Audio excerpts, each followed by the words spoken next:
Oke, salam kawan-kawan. Saya ucapkan terima kasih karena sudi datang ke channel ini. Saya harap kawan-kawan di luar sana sehat ya. Kita minum air banyak lah, rehat-rehat di rumah.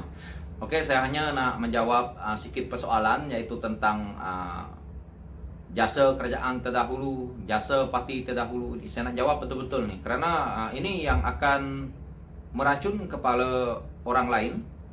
Dan mereka ini sangat cerdik karena mereka berjaya membuatkan orang lain jadi kurang cerdik. Tetapi inilah yang mereka putar alamkan supaya orang dengar, oh ya betul. Tapi pada pandangan saya mereka ini salah semua sekali. Siapa yang dok momokkan mengatakan kerajaan terdahulu berjasa, parti yang terdahulu berjasa, ini akan membelenggu otak kita yang membawa kepada kesalahan yang sudah kita nampak salah, kita akui bahwa ini adalah betul. Sampai bila-bila pun negara kita akan dilanda masalah. Percayalah cakap saya. Tetapi kalau kita lari daripada kepompong mereka ini tadi, negara kita akan bergerak maju. Kenapa saya kata mereka seperti itu? Karena ini akibatnya. Dan apa yang mereka pikirkan ini, betul-betul kadang-kadang wakil rakyat pun saya dengar pernah berkata seperti ini. Tetapi ini pada saya, mereka ini semua kurang cerdik. Jawab ini, kalau kata saya nih cakap salah, pandangan pribadi saya ini salah. Mana-mana wakil rakyat dilantik oleh rakyat. Bila jadi wakil rakyat, gaji dibayar. Siapa yang bayar? Kerajaan Malaysia. Duit dari mana? Dari rakyat. Tidak perlu nak diungkit-ungkitkan lagi jasa Anda sebagai wakil rakyat, jasa bos Anda sebagai wakil rakyat.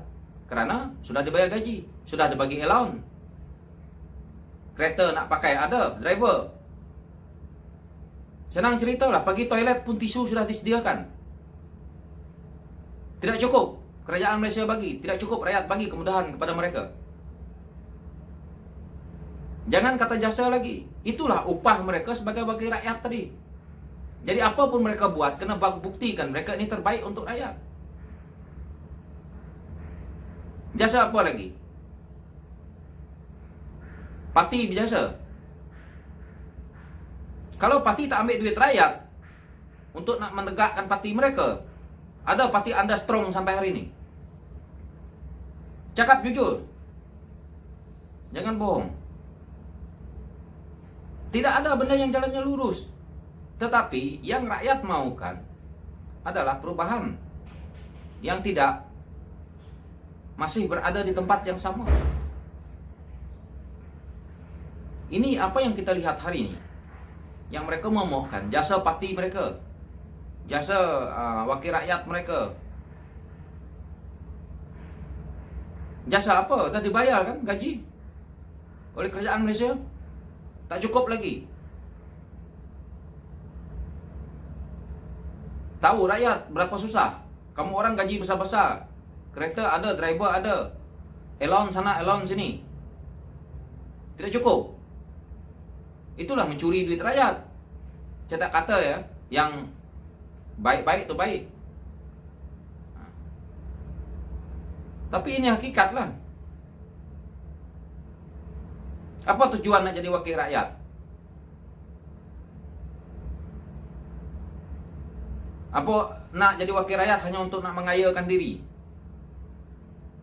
Inilah yang ada sekarang nih. Jadi tidak ada alasan pada saya. Jangan cerita mau berbakti 20 tahun lepas ke, mau berbakti 100 tahun yang lepas ke, mau berbakti 1 juta tahun yang lepas ke.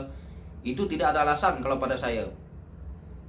Pemimpin apa yang kita nak harapkan kalau nak cerita jasa mereka? Tidak cukup ke derajat-derajat kebesaran yang raja kita bagi kepada mereka? Tidak cukup ke gaji yang mereka dapat dari kerajaan Malaysia? Tidak cukup. Semuanya itu. Jasa apa lagi yang kita mau? Itu memang dah layak mereka. Kalau kita ini di tempat mereka pun sewaktu itu dan disuruh jadi wakil rakyat pun, jasa kita tetap disebut. Tetapi cukuplah untuk hari ini kita nak bercerita tentang jasa yang terdahulu lagi. Tidak ada orang yang berjasa. Ini negara kita, semua kita punya. Bukan mereka punya. Siapa pun layak. Jangan mengatakan jasa mereka. Jasa bohong ini semua. Kerja membohong rakyat aja. Nah, itulah hakikat yang kita perlu terima. Tidak ada lagi jasa-jasa. Jangan cerita jasa nih. Kita yang pilih mereka, mereka patut buat kerja lah. Nak cerita jasa-jasa, tak ada jasa-jasa lagi. Oke kawan-kawan, so kawan-kawan harap paham di situ. Itulah akibatnya kalau terlampau taksub dengan Alkisah yang lama-lama nih. Thank you.